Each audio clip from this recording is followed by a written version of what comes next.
नमस्कार, मी मानसी. स्वागत आहे तुमचं आपल्या या नवीन मुलाखतीमध्ये. तर आज आपल्यासोबत आहेत आस्था नेचर केअर क्लिनिकच्या डॉक्टर कल्पना. तर आज आपण त्यांच्याशी मनमोकळेपणाने गप्पा मारणार आहोत आणि आपल्या मनातल्या सगळ्या शंकांचं निरसन करणार आहोत. नमस्कार डॉक्टर. नमस्कार. तर अल्टरनेटिव्ह कॉम्बो थेरपी म्हणजे एक्झॅक्टली काय? अल्टरनेटिव्ह शब्दातच त्याचा अर्थ आहे की जी तुम्हाला औषधांच्या ऐवजी वापरली जाते, औषधांच्या बरोबर वापरली जाते, कधी कधी औषधांशिवाय पण वापरली जाते. तिला अल्टरनेटिव्ह कॉम्बो थेरपी म्हणतात आणि याच्यामध्ये ही आपली स्पेशालिटी आहे अल्टरनेटिव्हची. अल्टरनेटिव्ह थेरपीज आपण वापरतो सगळ्या, की ज्याच्यामध्ये अरोमा थेरपी येते, ज्याच्यात मॅग्नेट थेरपी येते, ज्यामध्ये ॲक्युप्रेशर येतं, ज्याच्यामध्ये डाएट थेरपी येते, योगा थेरपी येते, मड थेरपी येते.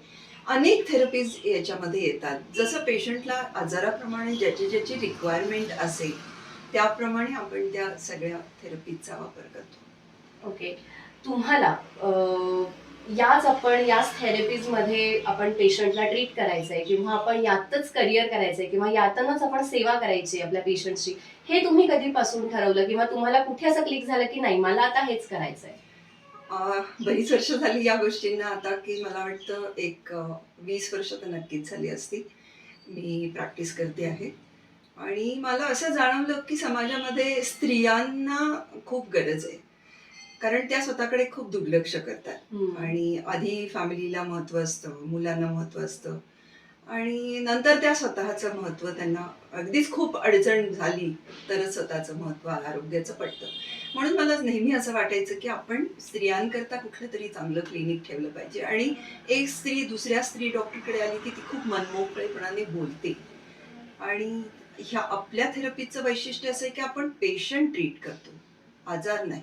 ओके. म्हणजे पेशंटला आपण मानसिक शारीरिक दोन्हीही पातळीवरती आपण त्याच्या सगळ्या परीने त्याची पूर्ण चौकशी करतो किंवा पूर्ण त्याची हिस्ट्री घेतो, आपण असं म्हणता येईल, की जेणेकरून आपल्याला मग ट्रीटमेंट देणं खूप सोपं जातं.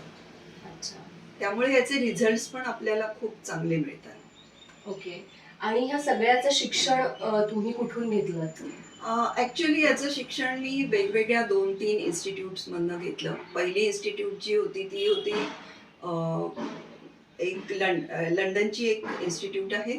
त्यांच्याकडनं मी अरोमा थेरपीचं शिक्षण घेतलं, की जे म्हणजे ज्याच्यामध्ये क्लिनिकल अरोमा थेरपी करणारी लोकं फार कमी आहेत. अरोमा थेरपी ब्युटीमध्ये खूप लोकं वापरतात आणि ब्युटीपर्यंतच ती अजूनही सीमित आहे. तशी ही सोसायटीमध्ये अजून काही शारीरिक व्याधींकरता किंवा आजारांकरता अरोमाथेरपी वापरली जाते, अजूनही लोकांना ठाऊक नाहीये. आणि त्यातलं आपलं स्पेशलायझेशन आहे. आणि दुसरा जो आहे तो कम्प्लीट नॅचरोपॅथीचं एक जे शिक्षण मी घेतलं, ज्याच्यात अल्टरनेटिव्ह थेरपीज बऱ्यापैकी आम्ही शिकलो. ते म्हणजे कोलंबोचं होतं. त्यावेळेला कोलंबोची इन्स्टिट्यूट होती ती श्रीलंकेची. आणि अल्टरनेटिव्ह मेडिसिनमध्ये ते सर्टिफाय करायचे. आणि त्यानंतर मी बऱ्याच ठिकाणी प्रॅक्टिस केली ॲज अ काय म्हणतात इंटर्न म्हणून. आणि 2-3 ठिकाणी मी जात होते, मी काम पाहत होते. आणि त्यानंतर असं वाटलं की आता कॉन्फिडंट आलेला आहे, आपल्याला कॉन्फिडन्स आलेला आहे आणि आपण स्वतःचं सुरू करावं. तर गेल्या आता 18-1 वर्षापासून आता आपली प्रॅक्टिस आहे. मस्त. आणि ह्या 20 वर्षांच्या तुमच्या जर्नीमध्ये तुम्हाला तुमच्या ऑब्झर्वेशननुसार या थेरपीसाठी कुठले पेशंट जास्त तुमच्याकडे येतात असं वाटतंय ऑब्झर्वेशननुसार? कसं आहे की काही गोष्टींना नुसतंच मेडिसिन तुम्ही किती वर्ष घेत राहणार, बरोबर. त्याच्यावरती तुम्हाला कुठेतरी विचार केला पाहिजे की आपण गोळ्या औषधांवरती किती वर्ष राहू. तर आपल्याला त्याला काहीतरी अल्टरनेटिव्ह शोधलं पाहिजे. आणि असे अल्टरनेटिव्ह आहेत. आपल्याकडे पेन मॅनेजमेंट खूप चांगल्या प्रकारे होऊ शकते. अर्थातच सर्जरी केसपर्यंत पेशंट गेला नसेल तर फर्स्ट सेकंड स्टेजमध्ये जेव्हा पेशंट असतो त्यावेळेला आपण नक्कीच त्याला मदत करू शकतो. हे आपल्याकडे खूप महत्त्वाचं आहे. आणि दुसरी गोष्ट म्हणजे स्त्रियांच्या संबंधित जे काय हार्मोनल चेंजेस आहेत, त्याचे जे आजार आहेत, जसं PCOD म्हणा, थायरॉइड म्हणा, यावरती आपल्याकडे खूप चांगले उपचार आहेत. आणि थोडी लेंदी ट्रीटमेंट असते, काही वेळेला पेशंट कंटाळतात पण. त्यांच्या कुठल्या स्टेजला ते आले आहेत त्याच्यावरती त्यांची ट्रीटमेंट डिपेंड करते की पुढे किती दिवस ट्रीटमेंट घ्यायला लागणार आहे. काही पेशंट्सना त्यांची बॉडी रिस्पॉन्ड जशी करेल त्याप्रमाणे ट्रीटमेंटचं ड्युरेशन असतं. काही वेळेला काही पेशंट 2 महिन्यात बरे होतात, काही लोकांना 4 महिने लागतात, काहींना 6 महिने पण लागू शकतात. पण तो पेशन्स ठेवणं खूप आवश्यक आहे. आणि याच्यात एक महत्वाची गोष्ट आहे की कुठल्याही पॅथीचा काहीही साईड इफेक्ट होत नाही, दुसरे दुष्परिणाम काहीही होत नाही त्याचे. त्यामुळे ओबेसिटी आहे, ओबेसिटीला आजकाल खूप पेशंट्स आहेत की जी लाईफस्टाईल डिसीजेस आहेत, त्यासाठी आपली अल्टरनेटिव्ह कॉम्बो थेरपी फार चांगल्या प्रकारे काम करते. ओके. आणि आता जसं तुम्ही म्हणालात की बऱ्याच महिलांमध्ये पीसीओएसचं प्रमाण आता आमच्या जनरेशनमध्ये खूप जास्त वाढलंय. तर ह्याच्यासाठी तुम्ही काय सांगू शकता की हे तुमच्याकडे आले तर ते नक्कीच क्युअर होणारच आहे. पण त्याच्यासाठी जसं की IT फील्डमधल्या महिला असतात की ज्या पूर्ण त्या करिअर ओरिएंटेड असतात, तर त्यांनी कुठली काळजी घेतली पाहिजे किंवा त्यांनी तुमच्या सजेशनने असं काय केलं पाहिजे की ह्याचा पुढे जाऊन त्यांना खूप मोठा त्रास उद्भवणार नाही? अगदी साधी गोष्ट आहे की एक तर लाईफस्टाईल त्यांनी बदलली पाहिजे. आणि लाईफस्टाईल बदलायची म्हणजे पहिलं तर डाएट आहे की डाएटवरती खूप कॉन्सन्ट्रेशन ठेवलं पाहिजे. खरं तर लोकांना हेच समजत नाही की आपलं अन्न हेच आपलं औषध असतं. आणि हा जर विचार ठेवला की आपलं अन्न हेच आपलं औषध आहे, your food is your medicine असं आम्ही म्हणतो. आणि तुम्ही त्या अन्नालाच जर इम्पॉर्टन्स दिला आणि रोज तुम्ही काय आहार घेताय, किती प्रमाणात घेताय, कोणता घेताय, हे प्रश्न स्वतःला विचारून जर आहार तुम्ही प्लॅन केलात तर नक्कीच तुम्हाला याचा 60% तरी फायदा होतो. तिथेच तुमचा आजार 60% बरा होतो. मग दुसरी गोष्ट आहे ती म्हणजे व्यायाम.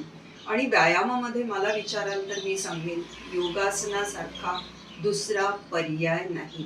कारण योगासनांनी तुमचं मन आणि शरीर दोन्ही एका संतुलित लाईनवरती असतं. त्यामुळे त्याचाच जास्तीत जास्त वापर करणं गरजेचं आहे. आणि तसं आपण त्यांना गाईड करतो, आपण त्यांना सांगू शकतो. कोणाचं कन्सल्टेशन असेल तर त्यांनी कन्सल्ट करावं, जरूर स्वतःची लाईफस्टाईल कशी ठेवायची यासाठी मार्गदर्शन घ्यावं आणि त्याचा पुढे त्यांना नक्कीच त्रास होणार नाही. बरोबर. आणि आता ह्या 20 वर्षांच्या तुमच्या जर्नीमध्ये तुम्हाला असा एखादा पेशंट आला की जो तुमच्या लक्षात राहून गेला, ती केस तुमच्या अगदीच लक्षात राहून गेली आहे की त्याच्यात तुम्हाला काही चॅलेंजेस फेस करावे लागलेत किंवा त्याच्यातनं तुम्हाला असं काहीतरी रिझल्ट मिळाला जो की अनपेक्षित होता, असं काही? हो, असा एक पेशंट आहे आणि मुख्य म्हणजे खूपच चॅलेंजिंग पेशंट होता. आणि त्यांना फेशियल न्यूरॉल्जिया झाला होता की जी चेहऱ्याची एक नस त्यांची दबली होती आणि त्यामुळे त्यांना ऑपरेटिव्ह सांगितलं होतं.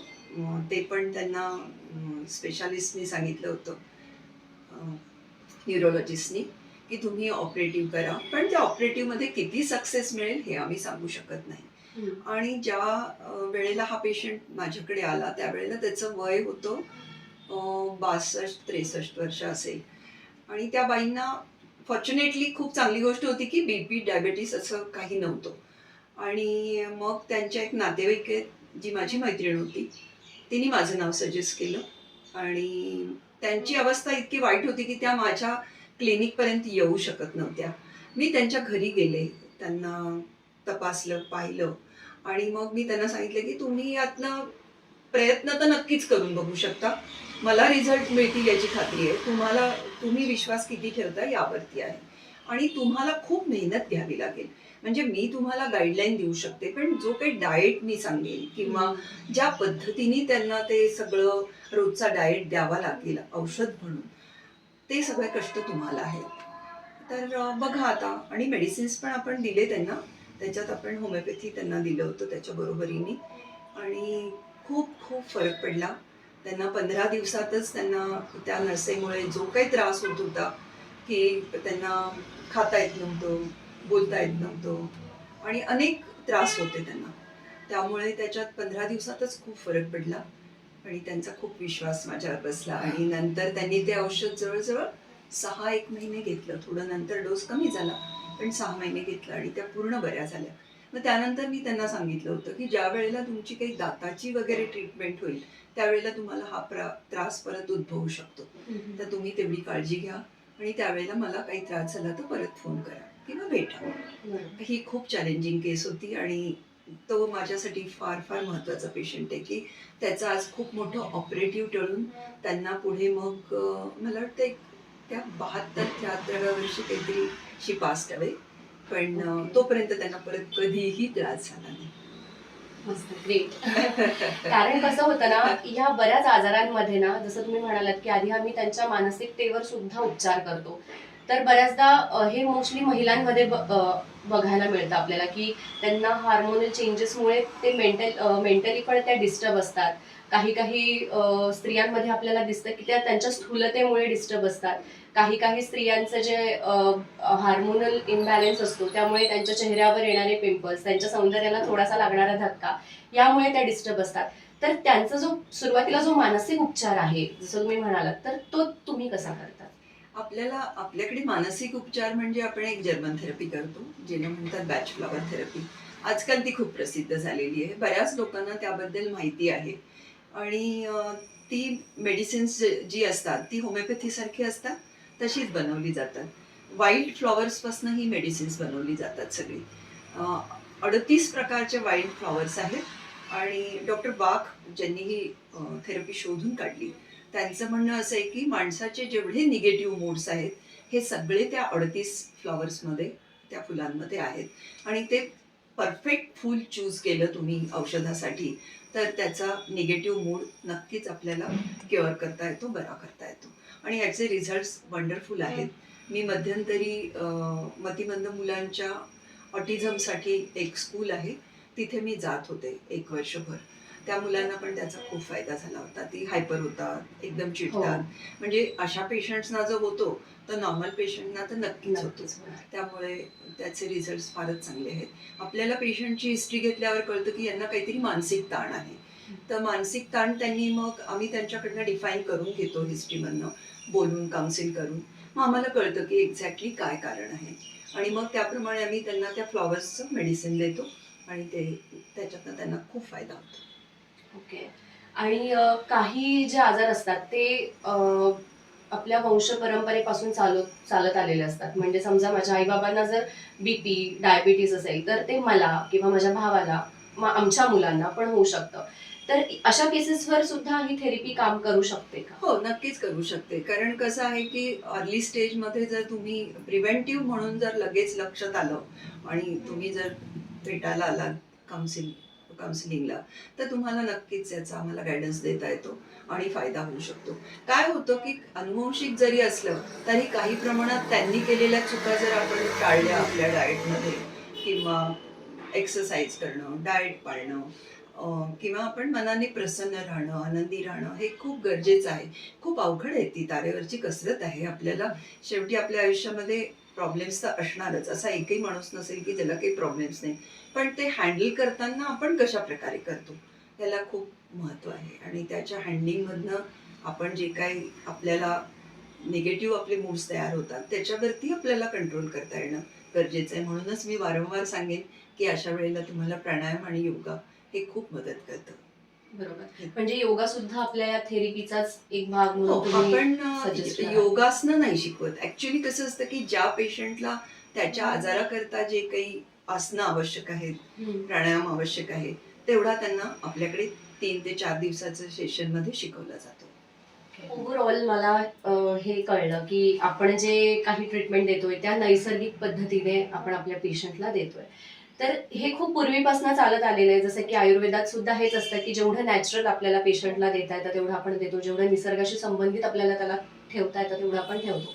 पण प्रत्येक ट्रीटमेंटमध्ये काहीतरी अपग्रेड होत असतं. तर आपल्या ह्या ट्रीटमेंटमध्ये असे काही अपग्रेड गोष्टी आलेल्या आहेत का, झालेल्या आहेत का, ज्या तुम्ही आमच्यासोबत शेअर करू शकताय? हो, नक्कीच. आता मॅग्नेट थेरपी ही आपल्या सगळ्यांना माहिती आहे की मॅग्नेट तुमच्या रक्तातल्या आयनला अट्रॅक्ट करतं आणि तुम्हाला हील करतं, बरं करतं. पूर्वी मॅग्नेटचा वापर भरपूर होत होता आणि अजूनही नॅचरोपॅथ जे आहेत ते मॅग्नेटचा वापर करतात. पण आपल्याकडे आता आपण एक नवीन डेव्हलपमेंट अशी केली आहे की आपल्याकडे एक मशीन आहे ज्यामध्ये मॅग्नेटचा वापर होतो आणि आपल्याला ते पूर्ण बॉडी स्कॅनिंग करतं आणि त्यामध्ये आपल्याला 42 रिपोर्ट एका वेळेला मिळतात. मग त्यामध्ये तुमचं लिव्हर काय फंक्शन करतंय, तुमचे लंग्स काय फंक्शन्स करतायत, सगळं म्हणजे सगळ्याचं फंक्शन एक ग्राफ आपल्याला मिळतो तुमचा आरोग्याचा. आणि त्यानंतर मग ॲज अ डॉक्टर आम्हाला खूप सोपं जातं की हो. मग कुठल्या टेस्ट तुम्ही ॲक्च्युली केल्या पाहिजे. ब्लड टेस्ट म्हणा, सोनोग्राफी म्हणा किंवा MRI म्हणा. म्हणजे काहीतरी पेशंटच्या समोर एक हे असतं, दिसत असतं की आपल्या बॉडीमध्ये हे ह्या प्रमाणात झालेलं आहे. त्यामुळे आपण आता ह्या टेस्ट करणं गरजेचं आहे. त्याला काही कन्फर्मेशन मिळतं त्या टेस्टनं आणि ह्याला. त्यामुळे ती एक नवीन डेव्हलपमेंट झाली आहे आणि त्याचे रिझल्ट्स खूप वंडरफुल आहेत, खूप छान आहेत. मस्तच. तर डॉक्टर कल्पना ह्यांच्याकडून आपल्याला खूप खूप मोठी आणि खूप महत्त्वाची माहिती मिळाली. आणि जर तुम्हाला पण तुमच्या सगळ्या शंकांचं निरसन त्यांच्याकडून करून घ्यायचं असेल तर त्या एनी टाइम आपल्यासाठी अवेलेबल आहेत. त्यांचा कॉन्टॅक्ट नंबर सुद्धा खाली स्क्रीनवर शेअर केलेला आहे. त्यांच्या 2 ब्रांचेस आहेत. त्या ब्रांचेसचे सुद्धा सगळे डिटेल्स तुम्हाला स्क्रीनवर मिळून जातील. त्यामुळे तुम्ही त्यांना कधीही कॉन्टॅक्ट करू शकतात आणि ट्रीटमेंट घेऊ शकतात आणि तुमच्या सगळ्या शंकांचं निरसन सुद्धा तुम्ही त्यांच्याकडून करून घेऊ शकता.